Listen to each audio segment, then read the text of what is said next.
Good afternoon to all of you. Of course, the people who are on the stage are also young only, so young friends, right? Okay. And they are not definitely elder to me. Congratulations to all of you for your very much, very well deserved accomplishments. Today is a special day because both students and faculty are being identified. You know, all work and no play makes Jim a dull boy, isn't it? All work and no play makes Jim a dull boy. Unfortunately, those who are taken the risk to, you know, earn this belt might have seen during your high school days and college days that your parents were, intermediate days, your parents must have been pressurizing study, study, study, study all the time, isn't it? Art, tutorial, tuition, etc., etc., all the time. And then practice, practice, practice all the time. And you know that all will, this practice, practice, study, study, work, work will not help you unless there is a change in everyday's routine. Definitely one would become saturated, and the games surely will definitely give a wonderful orientation always. In fact, during our school days, we used to play a lot. We definitely used to play from at least evening 5 o'clock to 7 o'clock used to be our time. We never used to go back home. We used to play, and we were playing all the time. In fact, cricket was my hobby. I was playing from at least from 4 o'clock in the evening till 7, 7:30. All right. You know, the things always happened over there. The teamwork, the team spirit, respecting the colleagues always would be more in games. It will be always be more in game because any game is always a coordinating event. Victory or failure is the part of any game. Success, well, it is difficult to maintain the success. Failure is always easy because failure is just one step away from success. Therefore, you can at least look at what success could be when you have been facing failure. In fact, once you fail in any game, you will receive richer compliments than the one who has been highly successful, because they come and tell you, you did a marvelous job. Victory should have been yours, but you missed it narrowly.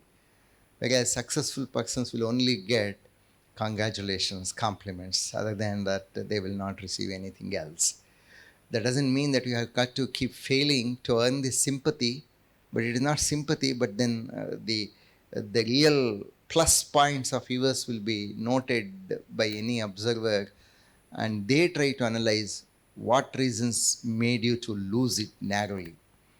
The failure is always narrow most of the game, unless it is cricket final match between India and Australia, which happened in the World Final some years ago.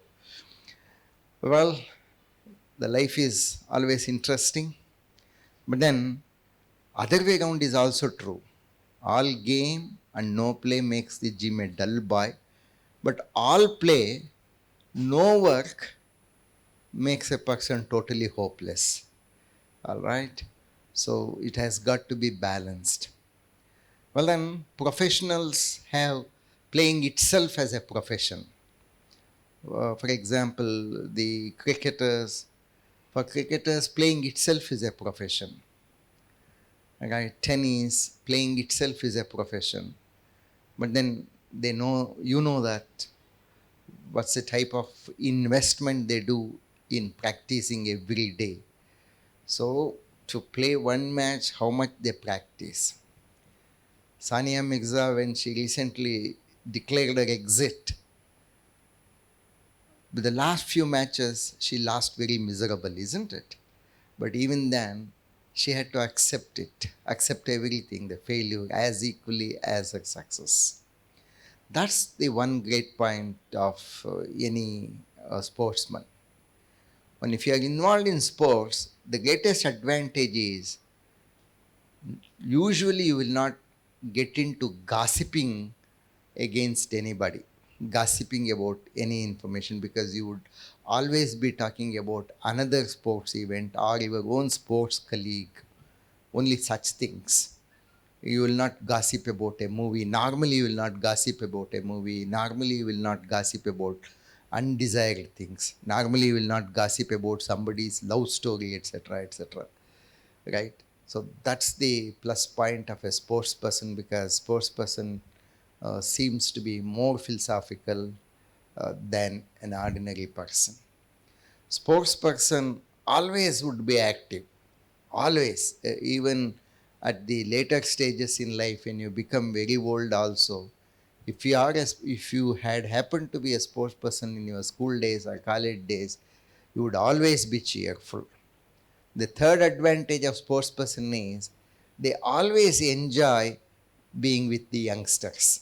They always would love to find good company with the youngsters, and they don't see at youngsters as very small kids or children. They look at them as though they are their peers and as though they are their colleagues, and they talk to the children.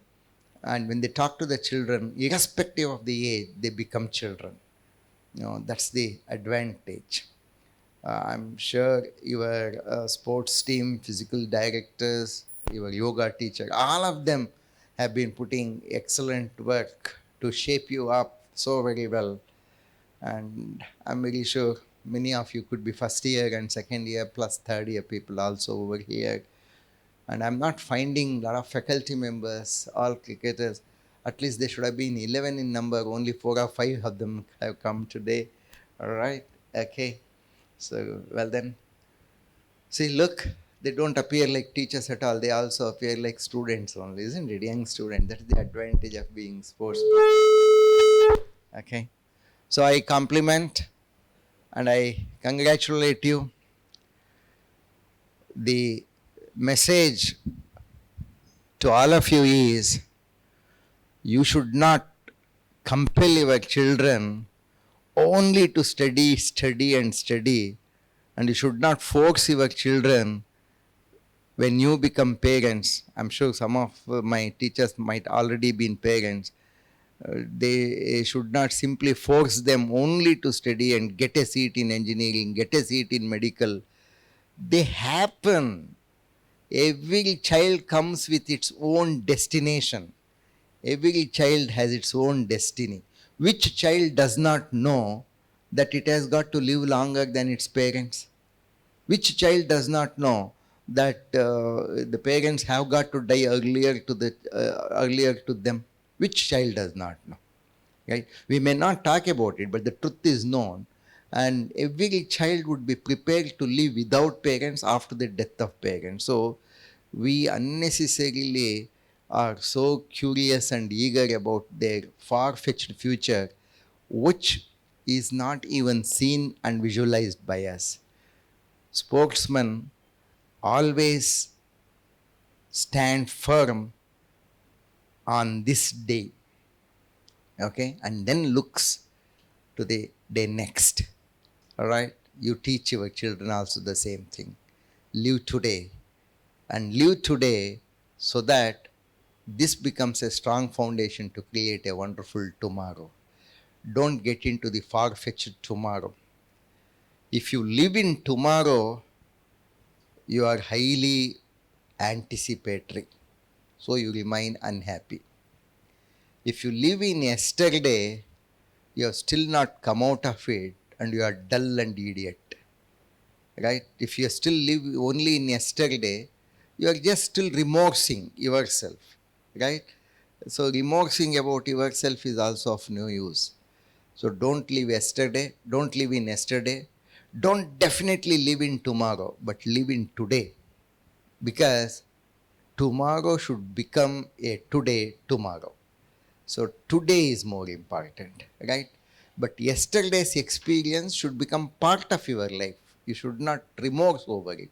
It should become part of your life. Today shall become a new experience to create a wonderful tomorrow. I think sports people would be able to teach us much, much better. Thank you very much for such a wonderful afternoon, and I'm very happy that I have been with you. And I'm very sure you are going to enjoy the weekend, a long, long weekend this time for about 5 days or so. All right, you will have a very long weekend. So, with this award and with these kids, you should be able to enjoy the next 5 days. Thank you very much.